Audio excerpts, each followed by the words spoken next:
WNBA Finals. And so I'll leave it there. I mean, I'm just obviously disheartened. I'm a human too. I have a family. I have 2 kids who are devastated by these comments. And so all I'll say is just, it's obviously... Christmas morning 2025 was supposed to be the rare day of silence for the WNBA front office. A moment for Commissioner Cathy Engelbert to finally exhale after a season defined by record-breaking attention, but also by controversy, tension, and locker room drama. The holiday break was meant to be a pause, a chance for the spotlight to shift to the NFL, the NBA, or anything but the league's internal struggles. Yet at precisely 10 a.m. Eastern, as families unwrapped gifts and the sports world stirred awake, a single notification shattered the fragile calm. It wasn't a league statement. It wasn't a highlight clip. It was a Nike tweet featuring a 30-second spot titled "From Anywhere" with Caitlin Clark, a video that instantly ignited chaos at headquarters and threatened to upend the commissioner's authority more than any scandal in recent memory. The shock wasn't just about basketball. It was about power, influence, and a tectonic shift that had been building for 2 years. For decades, the WNBA had preached the collective, elevating the 144, ensuring no one player overshadowed the brand, a philosophy Engelbert championed to protect the league from disruption.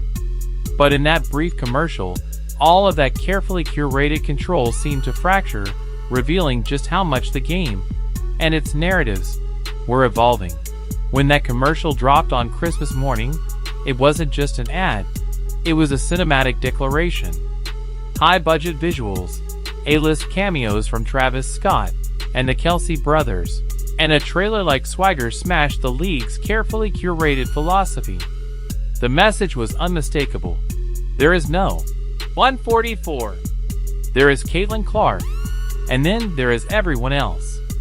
For a commissioner who built her reputation on controlling the ecosystem of the WNBA, seeing one player elevated to near mythic status without the league's approval was a direct challenge to her authority. The ad barely showed WNBA logos, instead spotlighting Clark in a snow-covered driveway, sinking impossible shots while cultural icons surrounded her. The tagline was simple yet bold. "Can you make it from here?"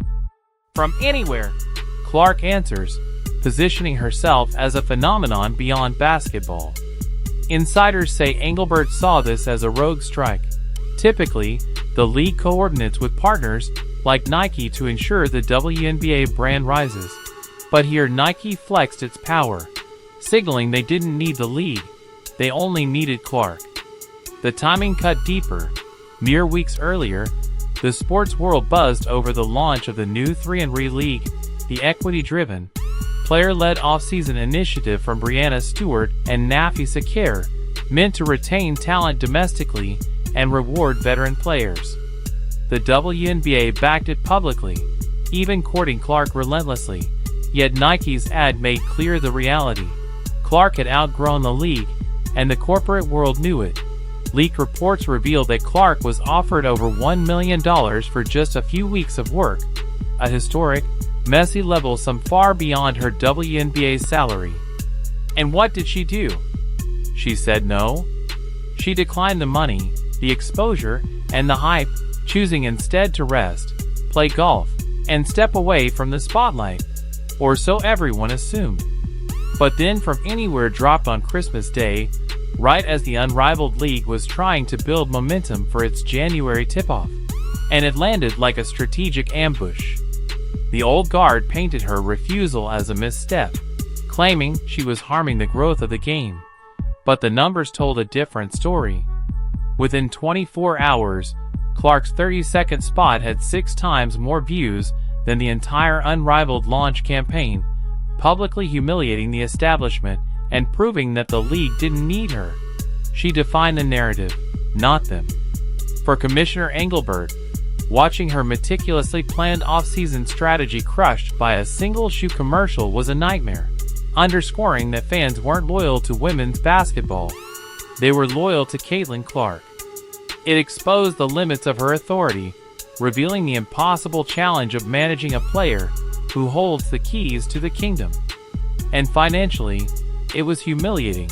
A $5 million field commercial with custom gear, rappers, and NFL stars made the WNBA's most polished broadcasts look modest by comparison, highlighting the gap between Clark's cultural gravity and the league's resources, and turning what should have been a festive morning into a full-blown existential crisis for leadership.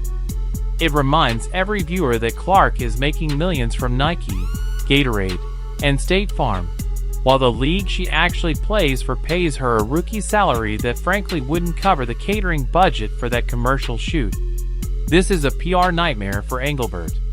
She is currently in the middle of negotiating future collective bargaining agreements and trying to sell the narrative that the WNBA is a major league.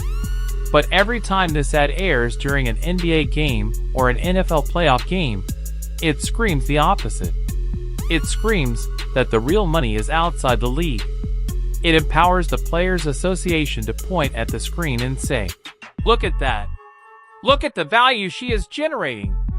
Why are we fighting for scraps?" It makes the league look cheap. It makes the leadership look incompetent for not capitalizing on this value sooner. There are whispers that team owners are calling Engelbert, asking why they aren't seeing a penny of this marketing explosion. The rage isn't just about jealousy. It's about business. The WNBA is being cut out of the profit loop of its own biggest asset, and Nike is laughing all the way to the bank.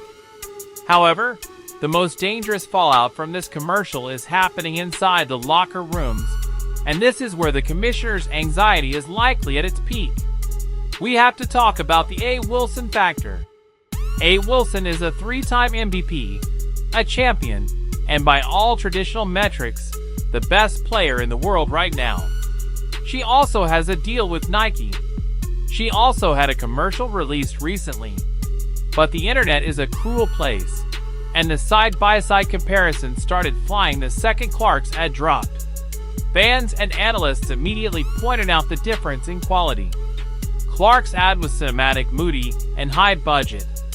Wilson's ad was criticized as being simple, low effort, and visually flat. The narrative exploded online instantly.